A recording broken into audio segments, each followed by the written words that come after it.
s'asseoir. Je vous invite à ouvrir votre recueil, votre Bible. Dans le livre des Psaumes. Et nous lirons les versets 7 à 10 du psaume 24. Donc on est dans le psaume 24, les versets 7 à 10, il nous est dit « Portes, élevez vos linteaux, élevez-vous, portes éternelles, que le roi de gloire fasse son entrée. Qui est ce roi de gloire? L'Éternel fort et puissant, l'Éternel puissant dans le combat. Portes, élevez vos linteaux, élevez-les, portes éternelles, que le roi de gloire fasse son entrée. Qui donc est ce roi de gloire? L'Éternel des armées, voilà le roi de gloire. Amen. J'aimerais souhaiter la bienvenue à notre frère Mike et à son épouse. Et donc je lui laisse la parole pour le partage de ce que le Seigneur veut nous dire.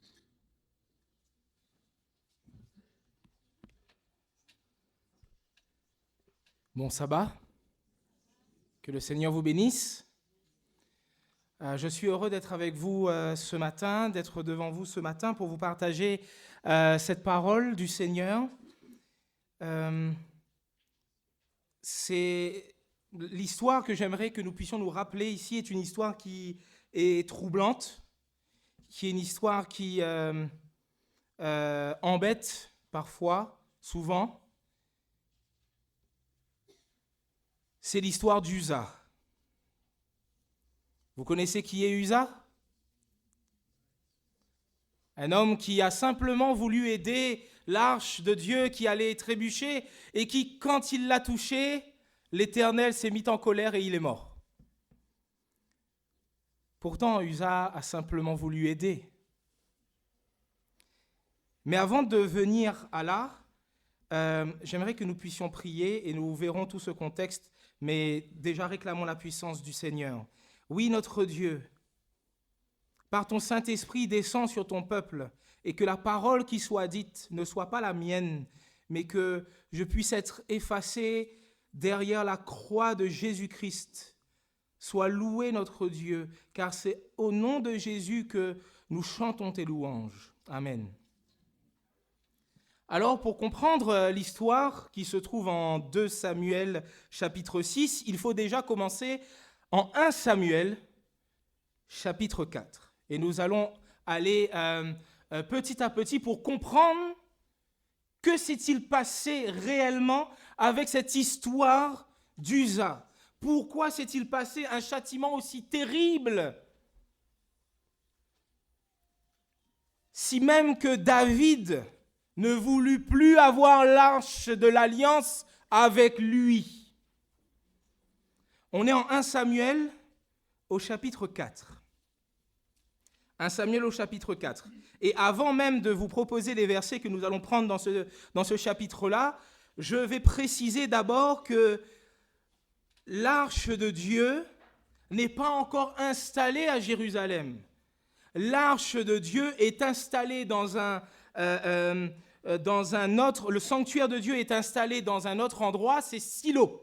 Et c'est à Silo que l'on vient voir le prophète, c'est à Silo qu'on vient devant le tabernacle de Dieu. Ok ? Et on prend maintenant en 1 Samuel chapitre 4 et le verset 4.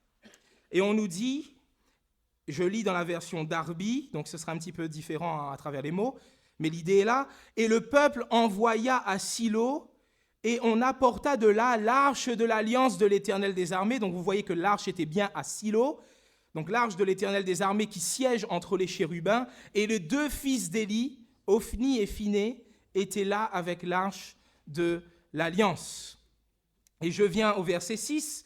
Et les Philistins entendirent le bruit des cris et dirent « Quel est ce bruit de grands cris dans le camp des Hébreux ?» Et ils surent que l'arche de l'Éternel était venue dans le camp. Donc ici, en fait, il va y avoir une confrontation entre les Philistins et le peuple d'Israël. Et ici, il y a cette démarche du peuple de faire venir, de sortir l'arche de l'Éternel de son endroit où il était, à savoir Silo, et de le ramener avec eux. Et les Philistins, en entendant ça, que se passe-t-il ?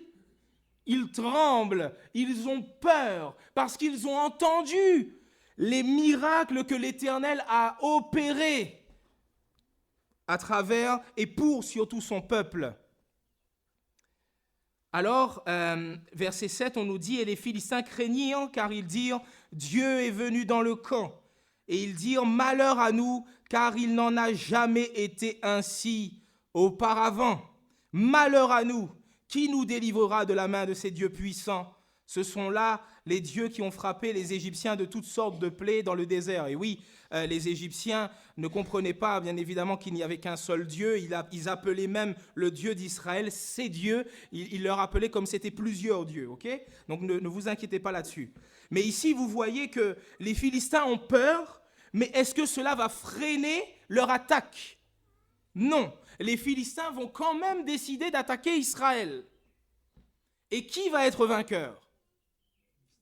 Les Philistins.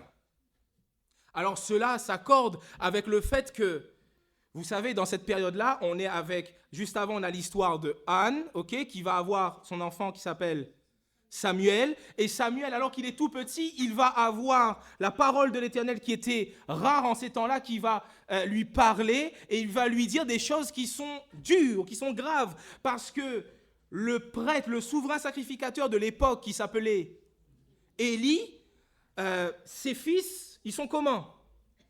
Ils sont mauvais. Alors l'Éternel n'est pas content avec cela et envoie du coup les Philistins face au peuple d'Israël. Et ce qui va être encore plus terrible, c'est que non seulement les Philistins vont remporter la victoire, mais ils vont emporter avec eux, quoi ? L'arche de l'alliance. Ont-ils bien fait ? Pensaient-ils bien faire ? Oui, ils pensaient bien faire, mais ont-ils bien fait ? Nous voyons quand on lit le chapitre 5, on ne va pas lire des versets en particulier, mais ce qu'on comprend, c'est que l'Éternel, premièrement, ils vont placer l'arche de l'Alliance dans le temple, on dit de Dagon. Sachez qu'en hébreu, Dag, c'est le poisson, en fait, et du coup, leur dieu qui était, leur statue de leur dieu, c'était un dieu avec un corps de poisson, ok? Et ils ont placé ici donc l'arche de l'Alliance dans le temple de leur dieu Dagon. Ils viennent le matin, on nous dit les Asmodiens, ce sont leurs prêtres qui entrent dans le temple et qu'est-ce qu'ils trouvent? Dagon qui est complètement au sol, prosterné devant l'arche de l'Alliance. Alors ils se disent sûrement il y a un problème, ça peut arriver que ça n'a pas tenu pour X raisons, je ne sais pas, mais ils se sont dit voilà, on le remet tout droit et c'est bon. Le lendemain, que se passe-t-il? Non seulement Dagon est par terre, mais la tête est coupée avec les mains. Alors là, c'est pas juste, il est tombé. Donc ils se disent qu'il y a un problème. En plus de ça, on nous apprend que la main de l'Éternel, on dit au verset 6, s'appesantit sur les Asdodiens, il les désola. Et mon verset dit, parce que c'est le verset, on va dire, c'est la traduction la plus fidèle, et il les frappa d'hémorroïdes.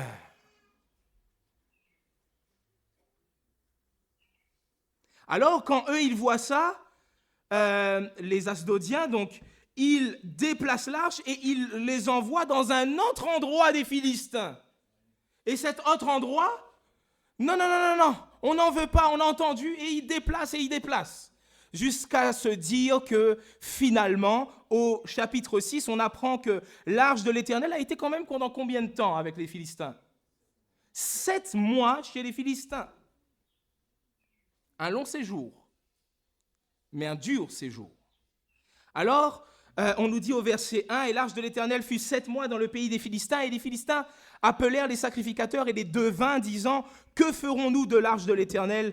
Faites-nous en savoir comment nous la renverrons en son lieu. » Verset 8, « Et prenez l'arche de l'Éternel, mettez-la sur le chariot, et mettez dans un coffret à côté d'elle les objets d'or que vous lui rendez comme offrande pour le délit, et vous la renverrez, et elle s'en ira. » Donc ils ont préparé aussi, parce qu'on a dit, ne renvoyez pas l'arche à vide. Envoyez aussi des trésors, envoyez des offrandes pour votre péché. Alors ils vont se dire aussi que voilà, ils vont mettre l'arche de l'Alliance sur un char neuf. Ok, retenez bien cette information. Ils vont mettre l'arche de Dieu sur un char neuf. Et avec cette arche, ce char, ils vont bien sûr avoir des vaches qui vont l'emmener jusqu'à son lieu. Et ils vont se dire que si c'était vraiment l'Éternel qui nous a frappés, l'arche de l'Alliance va arriver à son endroit sans que personne ne conduise le char et les vaches.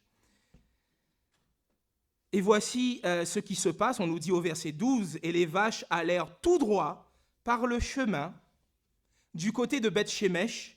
Elles marchèrent par une seule route, allant et mugissant. Elles ne se détournèrent ni à droite, ni à gauche. Et les princes des Philistins allèrent après elles jusqu'à la frontière de Beth-Shemesh. » Ben oui, parce qu'il fallait qu'il y ait des personnes qui voient si effectivement l'arche arrive bien à destination. Et ceux de Beth-Shemesh, verset 13, moissonnaient les froment dans la vallée, et ils levèrent leurs yeux et virent l'arche et se réjouirent en la voyant. Et le chariot vint au champ de Josué, le Beth-Shémite, et s'arrêta là, et je m'arrête là aussi.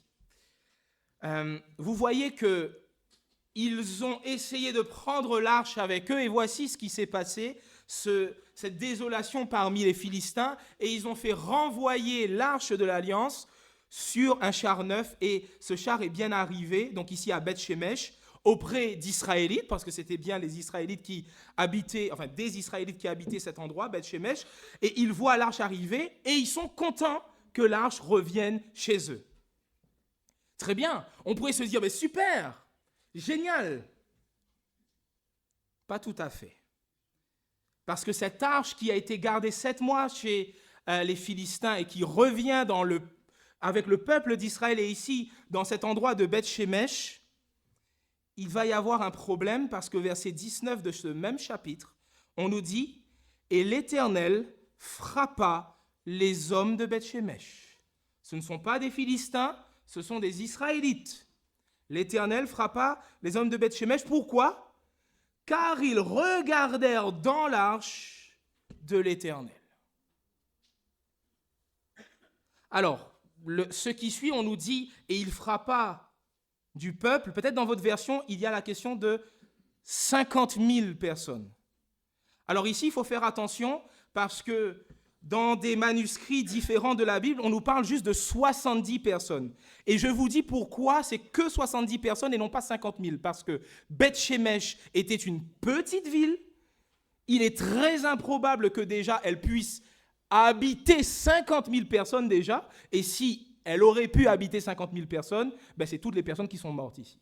Premièrement. Et de deux, il n'y avait pas 50 000 personnes qui ont pu regarder dans l'arche. Déjà, 70 personnes en même temps, c'est compliqué. 50 000, vous comprenez que c'est compliqué aussi. Donc, il n'y a que 70 personnes qui sont mortes, très certainement sur 50 000. Donc, la traduction que Louis II nous rend, parfois, est un petit peu ici tronquée. En tout cas, dans la mienne, et j'ai regardé aussi dans le texte original, on parle de 70 hommes sur 50 000 personnes du peuple. Et le peuple mena deuil parce que l'Éternel avait frappé le peuple d'un grand coup. Et du coup, ces hommes-là, qu'est-ce qu'ils se sont dit ? Verset 20. Les hommes de Beth-Shemesh dirent : qui peut tenir devant l'Éternel, ce Dieu saint, et vers qui montera-t-il de chez nous ? Et ils envoyèrent des messagers aux habitants de Kiriath-Jéarim, disant : les Philistins nous ont ramené l'arche de l'Éternel, descendez, faites-la monter vers vous. Donc là, vous voyez, alors que tout le monde veut avoir l'arche, plus personne ne veut l'arche. Tout le monde veut l'arche et on passe à personne ne veut plus l'arche de l'Éternel. 1 Samuel chapitre 7 au verset 1.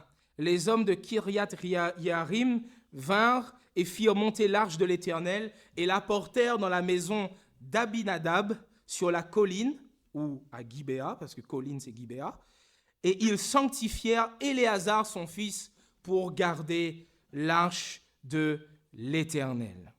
Et sachez que, depuis que ici on a parlé de l'arche de l'Éternel, on n'en parlera plus jamais jusqu'à l'histoire d'Uza. Donc de 1 Samuel chapitre 7 jusqu'à 2 Samuel chapitre 6, on n'en parle plus. Vous allez peut-être me dire, si, on en parle en 1 Samuel au chapitre 14, mais en fait, il y a encore des divergences ici en parlant du fait de, est-ce que Saül, pendant une guerre, veut-il faire venir l'arche de l'Éternel ou veut-il faire venir l'éphod avec lequel il communique pour connaître la volonté de Dieu, pour savoir s'il doit attaquer ou pas. Et juste après, le texte nous dit qu'il va parler au souverain sacrificateur, et cela penche plus vers le sens de, il parle de l'éphod, avec lequel il parle, le tumim et l'urim et le tumim. Ces deux pierres qui donnent le oui ou le non de l'Éternel pour attaquer ou pour quelconque décision. Mais ici, gardez en tête que de 1 Samuel au chapitre 7 jusqu'à 2 Samuel au chapitre 6, on ne parle plus de l'arche, et l'arche qui était de base à Silo et qui après est passée chez les Philistins et qui après s'est retrouvée où ? Dans la maison de qui ? Abinadab, ok ? Il est resté dans la maison d'Abinadab depuis 1 Samuel chapitre 7 jusqu'à 2 Samuel chapitre 6. Alors, bon, des chapitres, ça ne fait pas forcément du temps, énormément. Mais, justement, je veux quand même que vous puissiez voir combien de temps passe l'arche chez Abinadab. Alors, on nous dit qu'au verset 2 du chapitre 7 de 1 Samuel, voici qu'il est dit, « Il arriva que, depuis le jour où l'arche demeura à Kiriath-Jéarim, il se passa un long temps. » Combien de temps ? 20 années, et toute la maison d'Israël se lamenta après l'Éternel. Alors, il n'y a pas que 20 années qui passent jusqu'à 2 Samuel chapitre 6. Hein. C'est-à-dire que l'arche est chez lui, 20 années s'écoulent, et c'est là que le peuple commence à se lamenter et à demander quoi ? Un roi. A demandé un roi. Et ce roi-là, c'est qui ? Saül. Ok. Donc, il demande un roi, et ce roi, c'est Saül. Donc déjà, on prend 20 années. Quand on arrive en 2 Samuel plutôt, 2 Samuel,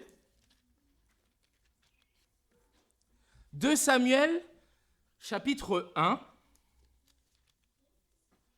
on nous parle bien de la mort de Saül. Il faut que nous sachions, il faut que nous ayons la connaissance de combien de temps a régné Saül.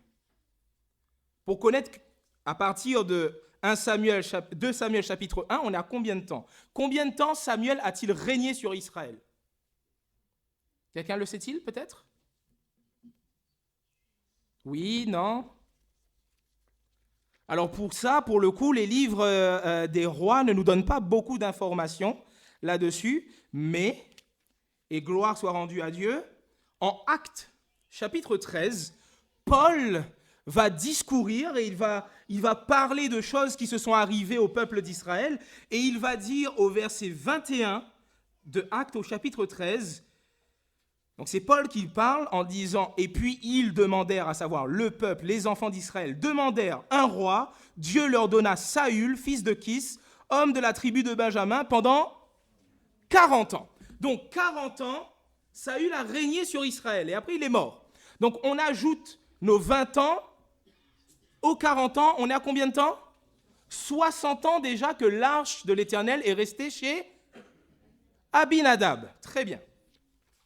2 Samuel au chapitre 2 et le verset 11. Parce que quand Saül meurt, est-ce que David est déjà à Jérusalem? Il va tout de suite à Jérusalem? Non, parce que toutes les tribus d'Israël ne sont pas d'accord encore. Verset 11 de 2 Samuel au chapitre 2. Et le nombre des jours pendant lesquels David fut roi à Hébron, parce que David a été roi à Hébron avant d'être roi à Jérusalem, donc juste après la mort de Saül, sur la maison de Juda, fut de combien de temps? 7 ans et 6 mois. Donc même après la mort de Saül, il y a 7 années, voire quasiment 8 années qui s'écoulent avant que David soit roi sur Jérusalem et sur tout Israël. Ok? Donc là, on ajoute nos 20 ans, plus nos 40 ans, plus nos, arrondissons, 10 ans. On peut arrondir, un gros arrondi. Ok? On arrive à combien? 70 ans. Cela fait 70 ans que l'arche de l'Éternel est dans une maison personnelle d'une personne. Une maison personnelle d'une personne. Imaginez-vous à la place d'Abinadab. On vous choisit pour que l'arche de l'alliance, cette arche que normalement personne ne peut voir, quand on la déplace, on doit la couvrir pour que personne ne la voie. On dit que ce sera vous qui allez la garder et vous la gardez pendant 70 ans. Est-ce que vous pensez que déjà, on va donner la charge de garder à n'importe qui?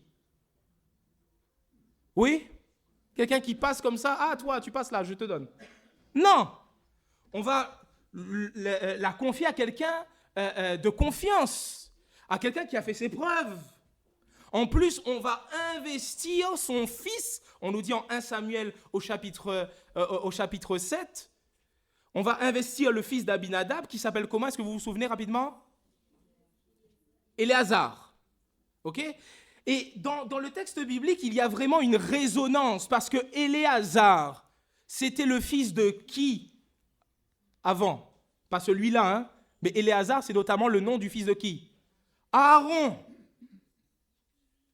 Donc il y a comme une résonance biblique des noms ici.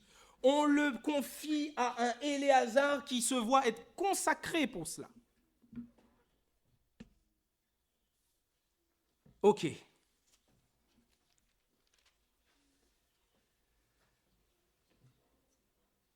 Maintenant, voici que nous arrivons en 2 Samuel au chapitre 5 et nous nous approchons de 2 Samuel au chapitre 6. 2 Samuel au chapitre 5. Encore une fois, les Philistins montent et veulent se battre contre les Israélites. Et cette fois-ci, vous vous souvenez, la première fois, ils sont montés et ils ont appris que l'arche était présente. Et ils se sont battus et ils ont gagné. Et ils ont pris l'arche. Cette fois-ci, ils vont apprendre quelque chose aussi. Il y a comme un parallèle entre ces deux histoires. Ils vont apprendre quelque chose aussi, ici, les Philistins. Le verset 17. Les Philistins apprirent qu'on avait fait quoi? Vous n'êtes pas avec moi? Ok, on avait oint David pour roi sur Israël. Ok, ici, entendez vraiment cet apprentissage ici, cette résonance dans la tête des Philistins, qu'on apprend donc que David devient roi sur Israël, et du coup, il décide de monter pour chercher David. Et David lui-même apprend cela, et il descend à la forteresse. Verset 20. Et David vint à Baal-Pératsim. Retenez ce nom-là de Pératsim et de Péretz. C'est important.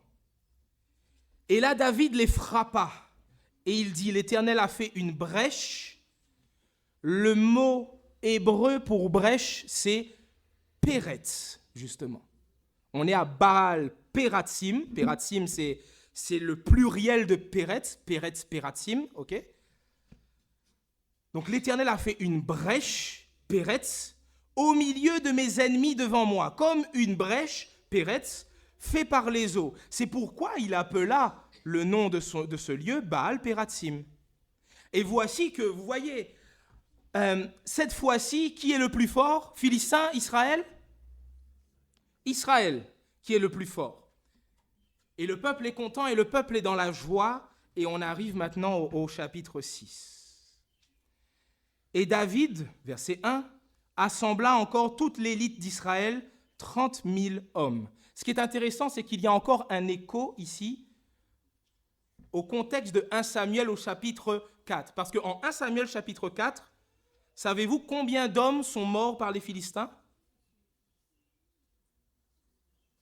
Par les Philistins? Comme j'ai dit qu'il y a un écho avec ce texte-là. 30 000. 30 000 hommes. Et ici, on nous dit que David s'assemble encore avec 30 000 hommes. Donc, il y a un écho qui nous est fait ici. L'auteur biblique et le Saint-Esprit veulent que nous comprenions le lien qu'il y a entre ces histoires. Et David se leva et se mit en marche, et tout le peuple qui était avec lui vers Baal de Juda, pour en faire monter, quoi? L'arche de Dieu. Donc là, on reparle enfin de l'arche, qui est appelée du nom de l'Éternel des armées, qui siège entre les chérubins.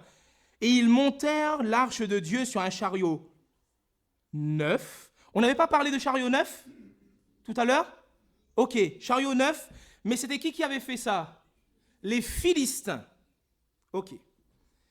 Et l'emmenèrent de la maison donc d'Abinadab, c'est normal, qui était sur la colline, et Uza et Achio, les fils d'Abinadab.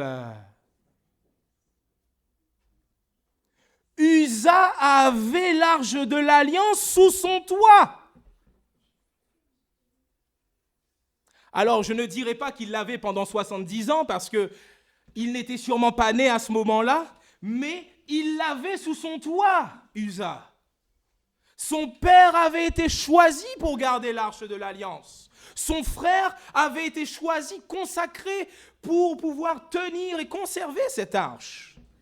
Et ici, Uza et son frère Achio conduisent le char neuf. Verset 4. Et ils l'emmenèrent avec l'arche de Dieu de la maison d'Abinadab qui était sur la colline. Et Achio allait devant l'arche. Et David et toute la maison d'Israël s'égayaient devant l'Éternel avec toutes sortes d'instruments de bois, de cyprès, avec des harpes et des luttes, avec des tambourins et des sistres et des cymbales. C'est normal, ils sont victorieux. Enfin, non seulement ils sont victorieux, mais enfin, David est en train de faire le passage de Hébron et il va s'installer à Jérusalem. Et plus encore, il amène quoi? L'arche de l'alliance. Ils arrivèrent à l'ère de Nakon, et Uza étendit la main vers l'arche de Dieu et la saisit, parce que les bœufs avaient bronché. Et la colère de l'Éternel s'embrasa contre Uza, et Dieu le frappa là à cause de sa faute, et il mourut là près de l'arche de Dieu. Alors David fut irrité de ce que l'Éternel avait fait. Quoi? Une brèche. Et c'est quoi le mot brèche, on a dit? Péretz, ce qu'on avait retrouvé avec les Philistins. L'Éternel avait fait une brèche parmi les Philistins. Mais cette fois-ci, le Dieu d'Israël fait aussi une brèche, mais parmi le peuple d'Israël. Il avait fait une brèche parce que l'Éternel avait fait une brèche en la personne d'Uza, et il appela ce lieu-là du nom de Péretz Uza, qui est resté jusqu'à ce jour. Et David eut peur de l'Éternel en ce jour-là et dit, « Comment l'arche de l'Éternel entrerait-elle chez moi ?» Et David ne voulut pas retirer l'arche de l'Éternel chez lui dans la ville de David, mais David la fit détourner dans la maison d'Obed-Édom, le Gittien. Ici, regardez comment cette joie, comment cette allégresse s'est transformée en désastre, s'est transformée en peur. David, qui voulait enfin ramener l'arche, ne voulut plus prendre l'arche avec lui. Mes amis, ce qui s'est passé ici, c'est ce qui s'est passé avec les Philistins. On essaie de domestiquer Dieu. La domestication de l'arche de l'Éternel. Je la prends avec moi. Uza, quand on regarde son attitude, c'est une attitude qui part dans un même sens que cette domestication. Parce que l'arche, il l'avait chez lui.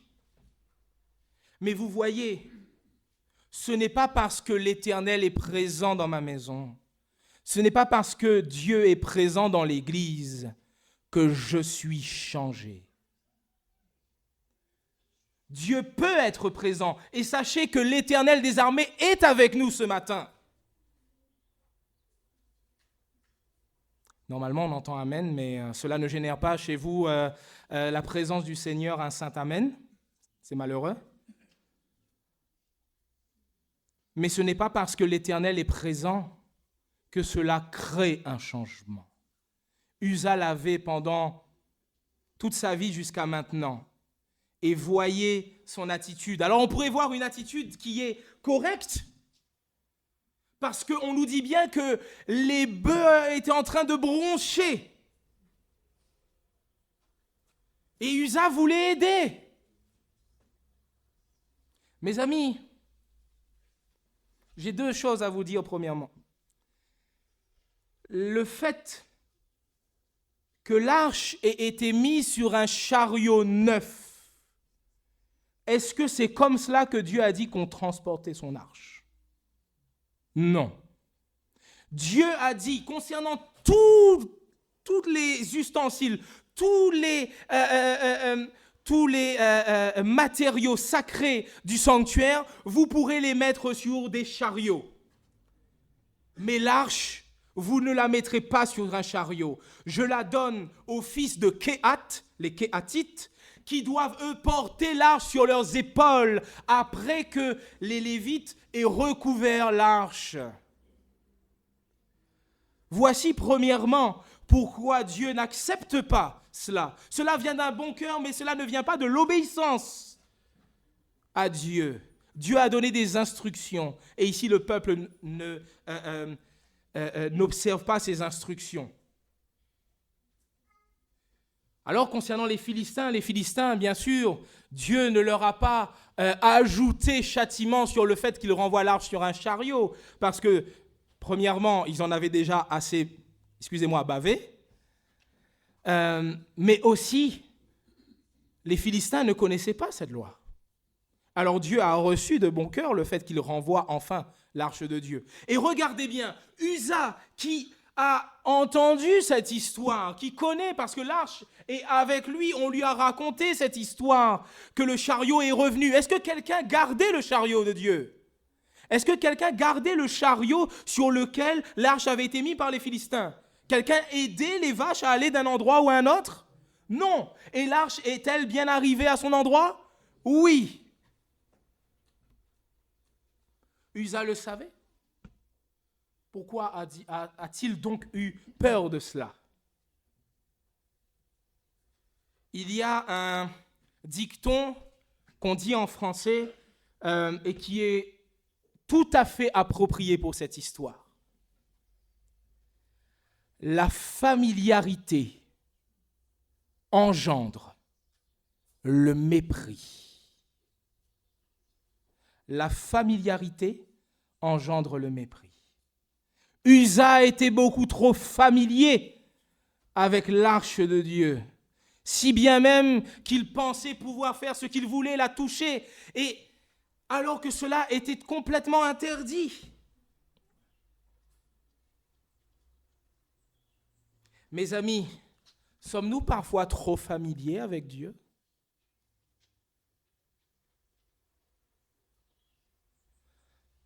Par nos agissements, ne montrons pas nous parfois trop de familiarité avec Dieu? Quand nous entrons dans le temple où Dieu est invoqué et adoré, nous nous permettons de dormir?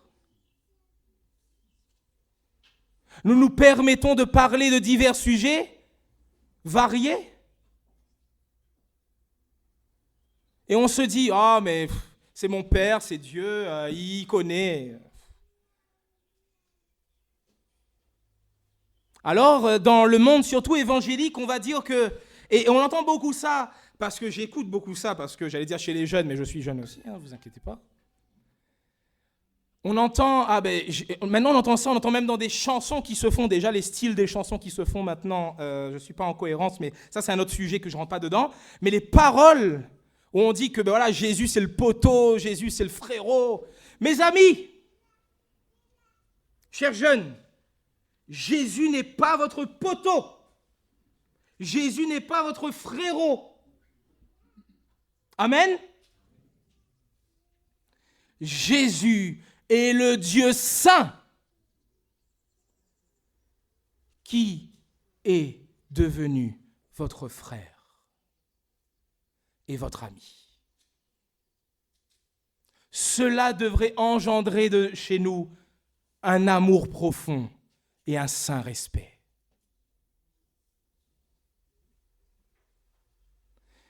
Ici, Uza, beaucoup trop familier avec ces choses, ne prend même pas le temps de comprendre cela et n'hésite pas à toucher l'arche de Dieu.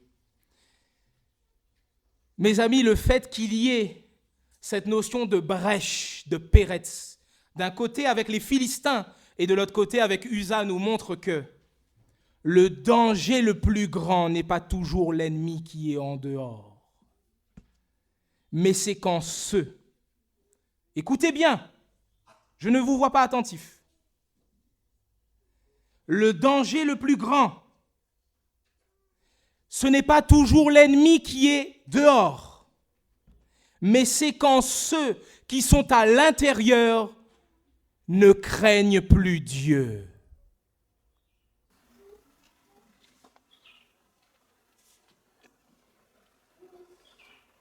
Mes amis, quand nous nous disputons dans l'Église, craignons-nous Dieu?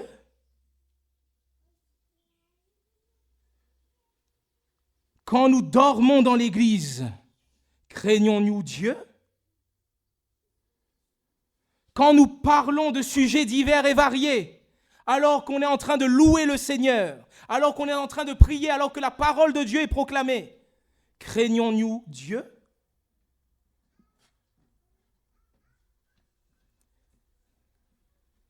Et mes amis, je suis vraiment désolé d'ajouter encore cette pensée, parce que je vous ai dit, je ne parle pas moi, mais le Seigneur m'utilise de parler, mais quand nous arrivons consciemment en retard alors que nous pouvons arriver à l'heure, craignons-nous Dieu.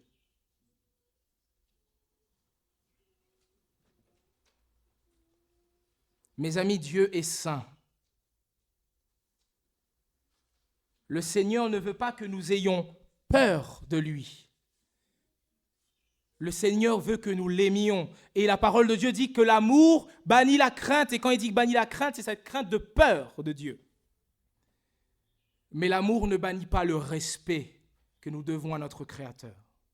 Le respect que nous devons à notre Sauveur. Voici que David refuse alors l'arche de l'Alliance.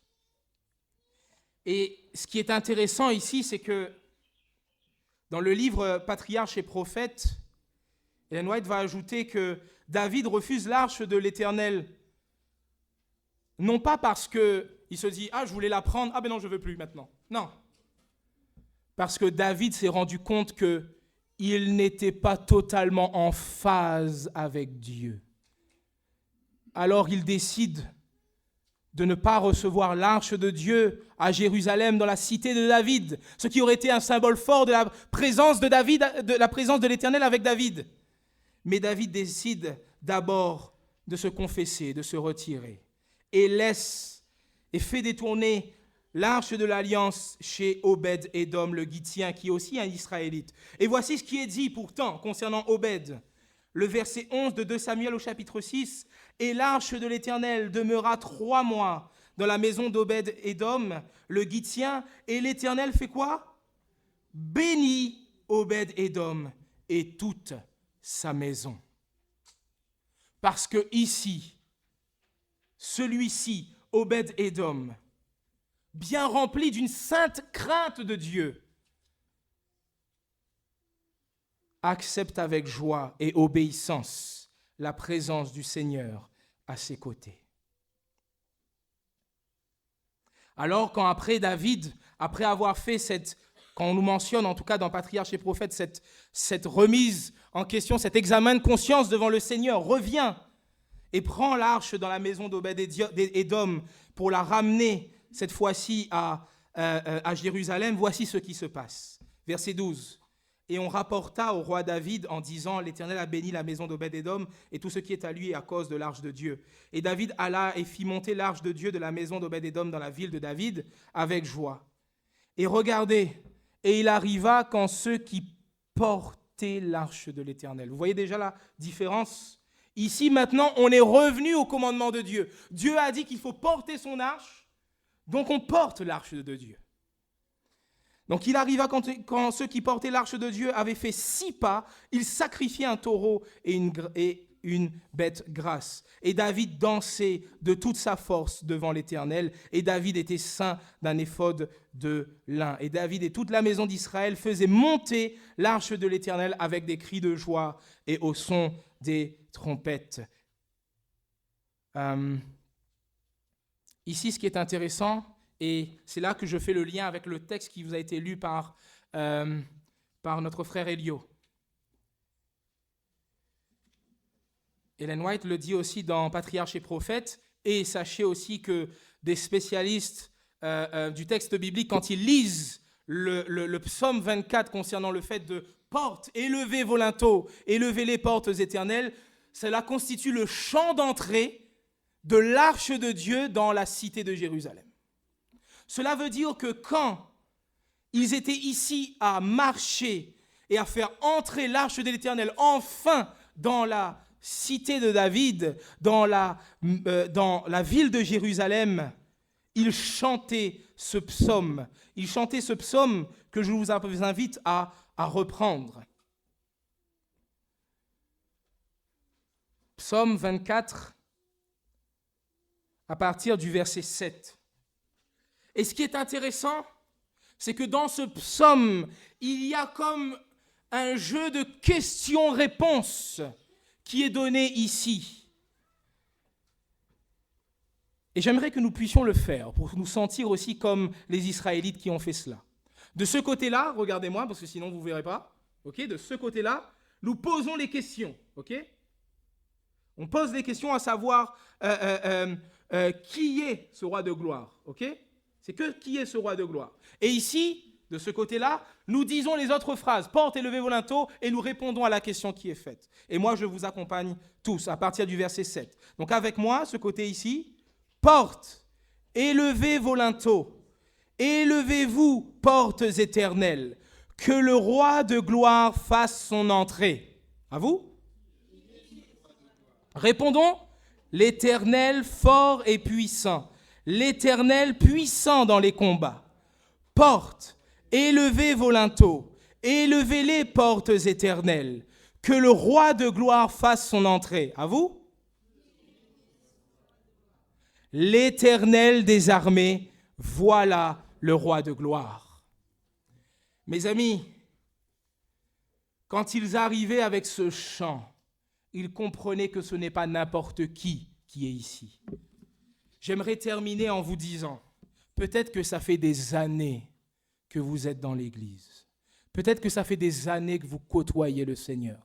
Peut-être que ça ne fait pas longtemps non plus, mais vous commencez à apprendre qui est Dieu. Mais mes amis, le Seigneur est saint. Ne vous habituez pas trop à sa présence. Non pas dans le sens où, parce que nous allons être constamment en présence du Seigneur, donc pas dans un sens où éloignez-vous de sa présence. Non, loin de là. Rapprochez-vous de lui, tandis qu'il est prêt. Mais venez devant lui avec respect et crainte. Le Seigneur est puissant. Le Seigneur est un grand Dieu. Il aime ceux qui le craignent et qui respectent son nom. Alors nous aussi, mes amis, quand nous tenons la parole de Dieu qui est sacrée, quand nous l'employons, quand nous parlons de lui, quand nous sommes dans son temple, quand nous sommes dans le culte familial, quand nous sommes en présence de Dieu, respectons son nom. Que nous puissions craindre le Seigneur de tout notre cœur, mais l'aimer par-dessus tout, parce que lui nous aime et veut être en notre présence. Que notre Dieu vous bénisse et qu'il vous donne sa paix. Amen.